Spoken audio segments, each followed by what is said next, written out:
সুবিচারের আশ্বাসে অনশন ভেঙেছেন সোনাম ওয়াংচুক। এবার কি কাটবে ককরোচ জমায়েতের জট? আজ দুপুর 12:30টায় দিল্লিতে গুরুত্বপূর্ণ বৈঠক। কেন্দ্রীয় মন্ত্রীদের সঙ্গে বৈঠকে আন্দোলনকারীরা, যে বৈঠকের দিকে তাকিয়ে গোটা দেশ। অনশন ভেঙেছেন ইতিমধ্যে সোনাম ওয়াংচুক। গতকালই সুবিচারের আশ্বাসে অনশন ভেঙেছেন তিনি। এবার কি কাটবে ককরোচ জমায়েতের জট? আজ দুপুর 12:30টায় দিল্লিতে গুরুত্বপূর্ণ বৈঠক। সেই বৈঠক নিয়ে আর কি আপডেট এখনো পর্যন্ত উঠে আসছে দিল্লি থেকে? মৈত্রী রয়েছে আমার সঙ্গে। মৈত্রী, সরকারের তরফ থেকে যেমনটা আমি একটু আগেও বলছিলাম যে সিজেপির সঙ্গে আলোচনা চালিয়ে যাওয়া হচ্ছে এবং সেই আলোচনারই একটা পদক্ষেপ আজকে বেলা 12:30টায় কনস্টিটিউশন ক্লাবে বৈঠকে বসতে চলেছেন সিজেপির নেতৃত্ব এবং তার সঙ্গে জেপি নাড্ডার সঙ্গে এই বৈঠক হতে চলেছে। এর আগে আমরা দেখেছি 20 তারিখ একটি বৈঠক হয়েছিল যেটি জেপি নাড্ডার বাসভবনে হয়েছিল এবং সেখানেই সিজেপির যারা প্রতিনিধিরা ছিলেন তারা লিখিতভাবে তাদের যে দাবি দাওয়া রয়েছে সেটা তুলে দিয়েছিলেন জেপি নাড্ডার হাতে।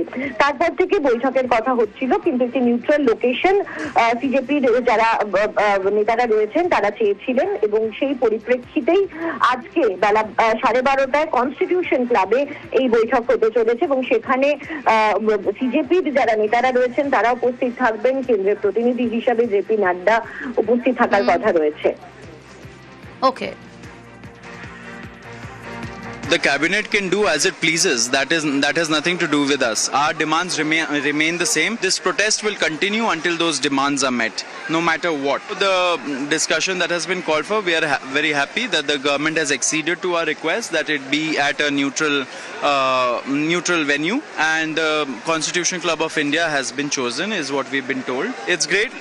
We hope that the government comes with an open mind and it will listen to the people of this country who have been out on the roads for so long.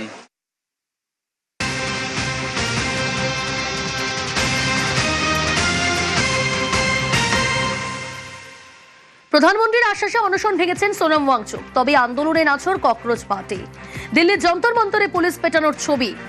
বহিরাগত উস্কানির অভিযোগে সরব BJP.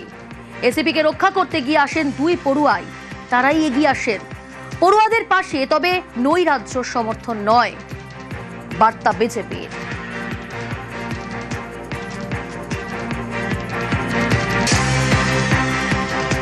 ঠিক কি অভিযোগ আন্দোলনকারীদের খাবার আটকানোর। সেই অভিযোগ খারিজ করে দেয় দিল্লি পুলিশ। রুটিন নাকা তল্লাশি বিবৃতি দিয়ে দাবি করা হয় দিল্লি পুলিশের তরফ থেকে। গুজব ছড়ানো হচ্ছে বলে দাবি দিল্লি পুলিশের।